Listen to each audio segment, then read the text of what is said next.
तुमसे तुम तक का ताज़ा एपिसोड दर्शकों के लिए ढेर सारा ड्रामा, इमोशन और सरप्राइज लेकर आया है, जहां कहानी ने एक ऐसा मोड़ लिया है जिसने न सिर्फ आर्य और अनु के रिश्ते को जटिल बना दिया है, बल्कि हर किरदार की भावनाओं को गहराई से हिलाकर रख दिया है। इस एपिसोड की शुरुआत होती है माता की चौकी के दृश्य से, जहां पूरा माहौल भक्तिभाव और उमंग से भरा हुआ है। अनु, जो इस आयोजन को लेकर बेहद उत्साहित है, पहले से ही सारी तैयारियों में जुटी होती है और खास तौर पर एक गुड्डा सजा देती है जो देखने में हूबहू आर्य जैसा लगता है।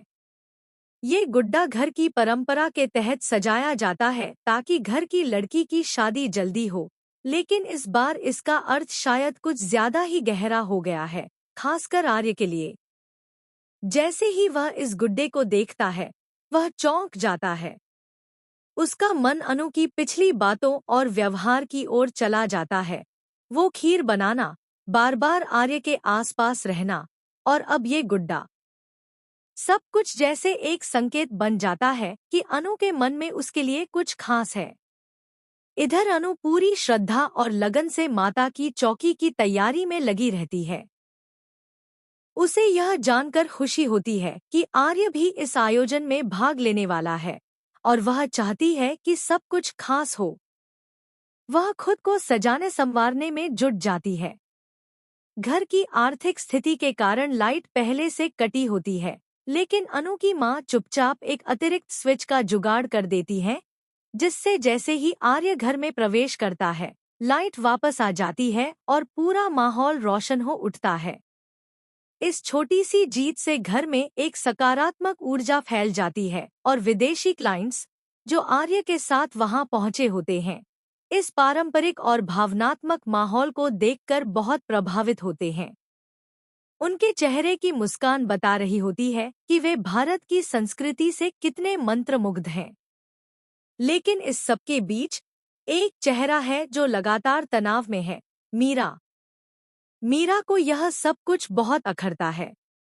वह आर्य को लेकर अपने दिल में अधिकार समझती है और अनु के साथ उसकी बढ़ती नजदीकियों को देखकर जलन और असुरक्षा की भावना से भर जाती है।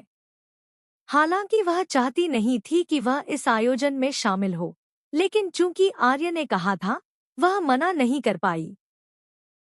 जैसे जैसे अनु और आर्य एक दूसरे के करीब आते हैं, मीरा का गुस्सा बढ़ता जाता है। जब अनु तैयार होकर बाहर आती है तो उसकी मासूमियत और सुंदरता सबका ध्यान खींच लेती है, खासकर आर्य का। वह उसे देखकर जैसे खुद को भूल जाता है। अनु उसकी तरफ मुस्कुराती हुई आती है और माथे पर तिलक लगाती है। दोनों की आंखें आपस में कुछ पल के लिए जुड़ती हैं, और वो पल ऐसा होता है जैसे दोनों के दिल एक दूसरे की धड़कनें सुन रहे हों। लेकिन उस बीच फिर से आर्य की नज़र उस गुड्डे पर जाती है, और वह अनु से पूछ बैठता है कि ये क्यों सजाया गया है। अनु बड़ी मासूमियत से बताती है कि ये परंपरा होती है जिससे घर की लड़की की शादी जल्दी हो जाती है। इस जवाब को सुनकर आर्य का दिल तेजी से धड़कने लगता है। क्या अनु वाकई उससे शादी करना चाहती है? क्या ये सब महज परंपरा है या अनु के दिल की बात का संकेत? आर्य इस उलझन में फंस जाता है। उसके मन में कई भावनाएं एक साथ चल रही होती हैं, हैरानी, डर, असमंजस और शायद थोड़ी सी उम्मीद भी। उसे अनु के लिए कुछ महसूस होने लगा है, लेकिन वह खुद को रोकने की कोशिश कर रहा है। उम्र का फर्क, सामाजिक स्थिति और उसका अपना अतीत उसे आगे बढ़ने नहीं दे रहा। वहीं अनु बिना किसी अपेक्षा के अपनी भावनाएं बिन कहे जाहिर कर